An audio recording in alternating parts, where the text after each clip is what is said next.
ಕೆಲವು ಕಡೆ ಕುರುಬೂರು ರಟ್ಟು ಅಂತಾರೆ. ಅದು ಕುರುಹಿನ ರಟ್ಟು, ಮುಂದೆ ಏನಾಗಿ ಕುರು ಅಂತ ರಟ್ಟು ಅಂತಕ್ಕಂಥದ್ದು.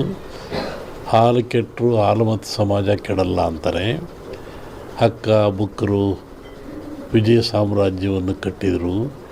ಇದು ಹೇಳೋ ಉದ್ದೇಶ ಏನು ಅಂತಂದರೆ, ಇವತ್ತು ಆಲಮತ ಸಮಾಜದವ್ರ ಕೈಲಿ ರಾಜ್ಯದ ಅಧಿಕಾರ ಇದೆ. ಬಿಡಿಸ್ಕೊಳ್ಳೋದು ಅಷ್ಟು ಸುಲಭ ಅಲ್ಲ. ಅವರಾಗೆ ಬಿಡಬೇಕೆ ಹೊರತು ನೀವು ಬಿಡಿಸ್ಕೊಳ್ಳೋದು ಸುಲಭವಲ್ಲ. ಮುಂದಿನ ವಿಚಾರವನ್ನು ಯುಗಾದಿ ಮೇಲೆ ಹೇಳ್ತೀವಿ. ಹಾಗಾಗಿ ಒಂದು ಭವಿಷ್ಯದ ಚಿಂತನೆ ಏನು ಅಂದರೆ, ನಮ್ಮಲ್ಲಿ ಎರಡು ಭಾಗ ಮಾಡ್ತಾರೆ.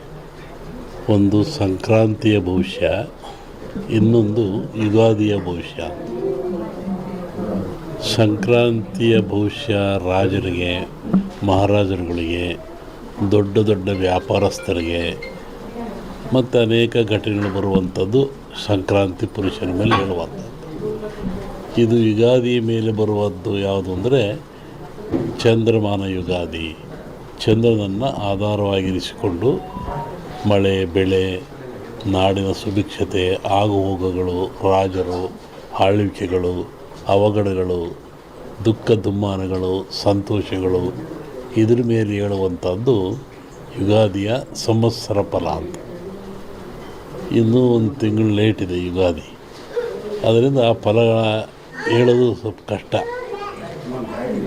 ಈಗ ನೀವು ಕೇಳುವಂಥದ್ದು ಏನು ಅಂತಂದರೆ, ಮಳೆ ಬೆಳೆಗಳು, ಆರೋಗ್ಯ ಮುಖ್ಯವಾಗಿ.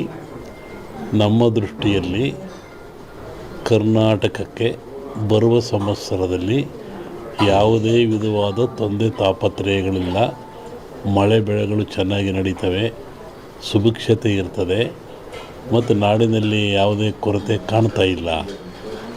ಯುಗಾದಿಯ ನಂತರ ಕರ್ನಾಟಕದ ಬಗ್ಗೆ ಮತ್ತು ಜಾಗತಿಕ ಬಗ್ಗೆ ಭಾಳ ಅಜಾಗರೂಕತೆ ಇದೆ, ತೊಂದರೆ ಇದೆ. ಹೋದ ವರ್ಷಕ್ಕಿಂತಲೂ ಹೆಚ್ಚಿನ ಭೀಕರತೆ ಕಾಡುವ ಲಕ್ಷಣ ಇದೆ. ಅದನ್ನು ಯುಗಾದಿ ನಂತರ ಹೇಳ್ತೀನಿ. ಇತ್ತೀಚಿನ ದಿನಗಳಲ್ಲಿ ಎಲ್ಲರೂ ನೋಡಿದಂಗೆ ಭೂಕಂಪಗಳು ಹೆಚ್ಚಾಗ್ತಾ ಇದ್ದಾವೆ.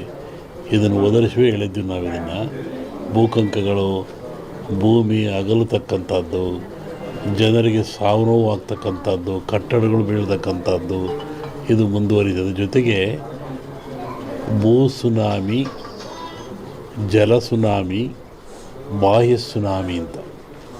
ಇಲ್ಲಿವರೆಗೂ ಬರೀ ಜಲ ಸುನಾಮಿ ಆಗ್ತಾಯಿತ್ತು. ಸಮುದ್ರದಲ್ಲಿ, ಸಾಗರದಲ್ಲಿ ಸುನಾಮಿ ಬಂದು ತೊಂದರೆ ಆಗ್ತಾಯಿತ್ತು. ಈ ಸತಿ ಭೂ ಸುನಾಮಿನೂ ಇದೆ. ಭೂಮಿ ಒಳಗೆ ಸುನಾಮಿಯಾಗಿ ಕಂದಗಾಗ್ಲಕ್ಷದ್ದು. ಜಲ ಸುನಾಮಿನೂ ಹೆಚ್ಚಿದೆ. ಬಾಹ್ಯ ಸುನಾಮಿ ಅಂತ ಬಾಹ್ಯಾಕಾಶದಲ್ಲೂ ಆ ತೊಂದರೆ ಆಗ್ತಕ್ಕಂಥ ಲಕ್ಷಣ ಇದೆ. ಅದನ್ನು ಯುಗಾದಿ ನಂತರ ಹೇಳ್ತೀನಿ. ನೀವು ಭಾಳ ಅಪೇಕ್ಷೆ ಪಡುವಂಥದ್ದು ರಾಜಕೀಯ. ಏನಾಗುತ್ತೆ, ಏನಾಗ್ತಾರೆ, ಎಂತ ಆಗ್ತಾರೆ ಅಂತ ಒಂದು ಸಾಂಪ್ರದಾಯಿಕವಾದ ಮಾತು. ಎಲ್ಲ ಧರ್ಮಗಳು ಇದ್ದಾವೆ, ಎಲ್ಲ ಸಮಾಜಗಳು ಇದ್ದಾವೆ, ಎಲ್ಲ ವರ್ಗದವರು, ದೈವದವರು ಈ ಭೂಮಿಯಲ್ಲಿ ವಾಸ ಮಾಡ್ತಾ ಇದ್ದಾರೆ. ಒಂದು ಸಮಾಜ ಪ್ರಾಚೀನ ಕಾಲದಿಂದಲೂ ಸಹಿತ ಹಾಲುಮತ ಸಮಾಜ ಅಂತ ಕರೀತಾರೆ. ಹಾಲುಮತ ಸಮಾಜ ಅಂದರೆ ಅವರು ಅಡವಿಯಲ್ಲಿದ್ದು ಕುರಿಗಳನ್ನು ಸಾಕಿಕೊಂಡು, ಕುರಿಯ ಇಕ್ಕೆಯಲ್ಲಿ ಲಿಂಗವನ್ನು ಕಂಡು ದೈವಾರಾಧನೆ ಮಾಡಿಕೊಂಡು ಬಂದಂಥ ಒಂದು ಸಮಾಜ. ಪ್ರಕೃತಿಯ ಮೇಲೆ, ಗಾಳಿಯ ಮೇಲೆ, ಭೂಮಿಯ ಮೇಲೆ ಅವರು ಅಡವಿಯಲ್ಲಿದ್ದ ಕಂಡದ್ದು, ತಿಳಿದದ್ದು, ನೋಡಿದ್ದು, ಅನುಭವಿಸಿದ್ದನ್ನು ಬಂತು. ಕನಕಾದಿಗಳು ಬಂದು, ವಿಷ ಬಂತು, ಎಲ್ಲವರು ಹಂಚ್ಕೊಂಡ್ರು. ವಿಷವನ್ನು ಯಾರು ಹಂಚ್ಕೊಳ್ಳಿಲ್ಲ. ಆವಾಗ ಪರಮಾತ್ಮ ಕೊಡ್ದ. ಆವಾಗ ಅವನಿಗೆ ಯೋಚನೆ ಆಯಿತು, ಸಕಲ ಸಂಪತ್ತೆಲ್ಲ ಕೊಟ್ಟುಬಿಟ್ಟೆ ನಾನು, ಸಮುದ್ರದಲ್ಲಿ ವಿಷವೂ ಬಂದುಬಿಡ್ತು, ಇದನ್ನು ನಾನು ಕೊಡದೆ, ಇದರಿಂದ ಪಾರಾಗೋದು ಹೇಗೆ? ಬಹುಶಃ ಈ ವಿಷ ಈ ಜನರ ಮೇಲೆ ಹೋದರೆ ಏನಾಗ್ತಿತ್ತು, ಕಾರ್ಕೋಟ ವಿಷ. ಅದಕ್ಕೆ ಯೋಚನೆ ಮಾಡಿ ಈ ಧನ್ವಂತರಿಯನ್ನು ಕೊಟ್ಟ. ಈ ಧನ್ವಂತರಿ ಎಲ್ಲಿಂದ ಬಂತು ಅಂದರೆ ಸಮುದ್ರದಿಂದ, ನೀರಿನಿಂದ, ಸಾಗರದಿಂದ ಬಂತು. ಇದು ಆ ಒಂದು ದೇವತೆಯ ರೂಪದಲ್ಲಿ ಬಂತು. ನಮ್ಮಲ್ಲಿ ಕೇಳಲಿಕ್ಕೆ ಮುರಳಿ ಕಾಮತ್ತು ಎಲ್ಲ ಬಂದಿದ್ದರು ಈ ವಿಚಾರವಾಗಿ. ಕೆಲವು ಸೂಚನೆಗಳನ್ನು ಹೇಳಿದ್ವಿ ನಾವು. ನೀವು ಯಾಗ ಮಾಡುವಂಥ ಜಾಗದಲ್ಲಿ ವೃಕ್ಷ ಇರಬೇಕು, ಅಲ್ಲಿ ಒಂದು ಹುತ್ತ ಇರಬೇಕು, ಅಲ್ಲಿ ಒಂದು ಎಕ್ಕದ ಗಿಡ ಇರಬೇಕು, ಮತ್ತು ಸಮುದ್ರ ಪೂಜೆಯನ್ನು ಮಾಡಬೇಕು. ಯಾಕೆಂದರೆ ಮೂಲ ಸಮುದ್ರವೇ ಮೂಲ ಇದಕ್ಕೆ. ಗಿಡ ವೃಕ್ಷ ಬಳ್ಳಿ ಇದಕ್ಕೆಲ್ಲ ಸಮುದ್ರವೇ ಮೂಲ, ಅಲ್ಲಿಂದ ತರಬೇಕು. ಹಾಗೆ ಹೀಗಾಗಿ ಈ ಒಂದು ಯಾಗ ಭಾಳ ಚೆನ್ನಾಗಿ ನಡೀತಾ ಇದೆ ಭೂಮಿ ಮೇಲೆ. ಅದರಲ್ಲೂ ಈ ಕರಾವಳಿ ನಡೆದಿದ್ರೆ ಅತ್ಯಂತ ಮನುಕುಲಕ್ಕೆ ಆದರ್ಶವಾಗಿರ್ತಕ್ಕಂಥದ್ದು, ಪ್ರಾಯಶ್ಯವಾಗಿರ್ತಕ್ಕಂಥದ್ದು, ದೀರ್ಘಾಯುಷ್ಯದ ಗುಟ್ಟನ್ನು ನಮ್ಮವರು ಕೊಟ್ಟಿದ್ದಾರೆ. ಪ್ರಕೃತಿಯ ಗುಟ್ಟನ್ನು ಭೇದಿಸ್ತಕ್ಕಂಥ ಅಟ್ಟ ಇನ್ನೇನು ಇಲ್ಲ, ಪ್ರಕೃತಿ ಎಲ್ಲ ಕೊಟ್ಟುಬಿಟ್ಟಿದೆ. ಅದರ ಗುಟ್ಟನ್ನು ಭೇದಿಸಿ ಮನುಷ್ಯ ಉಪಯೋಗ ಪಡಿತಕ್ಕಂಥದ್ದು, ಆರೋಗ್ಯವಂತನಾಗ್ತಕ್ಕಂಥದ್ದು. ಹೋಮಗಳಂದರೆ ಏನು?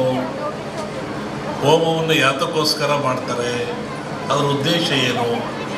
ಒಂದು ಕಲ್ಪನೆ ಆಧ್ಯಾತ್ಮಿಕ ಚಿಂತನೆ, ಮತ್ತೊಂದು ಕಲ್ಪನೆ ವೈಜ್ಞಾನಿಕವಾಗಿ ಚಿಂತನೆ. ನಾವು ಏನೇ ಮಾಡಿದರೂ, ಯಾವ ಕೆಲಸ ಮಾಡಿದ್ರು, ಯಾವ ಧರ್ಮ ಆದರೂ ಸಹಿತ ಅದು ವಿಜ್ಞಾನಕ್ಕೆ ಒಳಪಡಬೇಕು. ವಿಜ್ಞಾನಕ್ಕೆ ಒಳಪಡದೆ ಹೋದರೆ ಧರ್ಮ ಆಗಲ್ಲ, ಸತ್ಯ ಆಗಲ್ಲ, ನಂಬಿಕೆ ಆಗಲ್ಲ, ಅಜ್ಞಾನದ ಪರಮಾವಧಿ ಆಗ್ತದೆ ಅದು. ಹೋಮದಲ್ಲಿ ಏನಿರ್ತದೆ? ವನಸ್ಪತಿಗಳನ್ನು ಹಾಕ್ತಾರೆ, ಆಜ್ಯವನ್ನು ಹಾಕ್ತಾರೆ, ಅಗ್ನಿಯನ್ನು ಕೊಡ್ತಾರೆ. ಈ ಗಿಡಮೂಲಿಕೆಗಳು ಅಂತ ಹೇಳಿದ್ರು ನಾನು.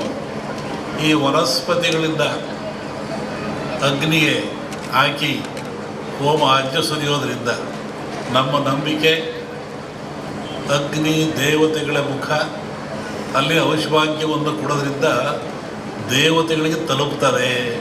ಆವಾಗ ನಾಡು ಸಮೃದ್ಧಿಯಾಗಿರ್ತದೆ, ರೋಗ ರುಜಿನ ದೂರವಾಗ್ತದೆ. ಒಂದಾದರೆ ಅಗ್ನಿಯನ್ನು ಆರಾಧನೆ ಮಾಡಿದವರು ಯಾರು? ಇದು ಒಂದು ಪ್ರಶ್ನೆ. ಅಗ್ನಿಹೋತ್ರಿಗಳು ಅಂತಿದ್ದಾರೆ, ಅವರು ನಿತ್ಯವೂ ಅಗ್ನಿ ಆರಾಧನೆ ಮಾಡಿ ಪೂಜೆಗಳನ್ನು ಮಾಡ್ತಾರೆ. ಅದು ಒಗ್ಗದ ಭಾಗದಲ್ಲಿರಲಿ, ಜಗತ್ತಿನ ಯಾವ ಸಮಾಜ ಇರಲಿ, ಯಾವ ಜನ ಇರಲಿ, ಯಾವ ಕುಲ ಇರಲಿ, ಯಾವ ಪಂಥ ಇರಲಿ, ಅಗ್ನಿಯನ್ನು ಆರಾಧನೆ ಮಾಡದಿರೋರು ಯಾರು? ದೀಪ ಹಚ್ತೀರ ನೀವು ಮನೇಲಿ, ಅದೇನು? ಅಗ್ನಿ. ಅಡುಗೆ ಮಾಡ್ತೀರ ನೀವು ಮನೇಲಿ, ಸ್ಟವ್ವ ಬೆಂಕಿಯೋ ಹಚ್ತೀರ ನೀವು, ಅದೇನು? ಅಗ್ನಿ. ನಾವು ನಿತ್ಯ ಬಾಳಲಿಕ್ಕಾಗಿ, ಬದುಕಲಿಕ್ಕಾಗಿ ಆಹಾರ ತಯಾರು ಮಾಡ್ತೀವಲ್ಲ, ಅದು ಯಾವುದು? ಅಗ್ನಿಯ ಮುಖಾಂತರ. ಹಾಗೆ ಅಗ್ನಿ ಜಗತ್ತಿನ ಚರಾಚರಕ್ಕೆ, ಮನುಕುಲಕ್ಕೆ ಆದರ್ಶ, ಅವಶ್ಯಕ. ಅಗ್ನಿಯಿಂದ ಯಾವುದೂ ಇಲ್ಲ. ಧಾರ್ಮಿಕವನಾಗಿ ಅಗ್ನಿಗೆ ಭವಿಷ್ಯವನ್ನು ಕೊಡ್ತೀವಿ ಅಂತ ಹೇಳೋದು ಬಂದಾದರೆ ಅದನ್ನು ವಿರೋಧ ಮಾಡೋದು ಒಳ್ಳೆಯ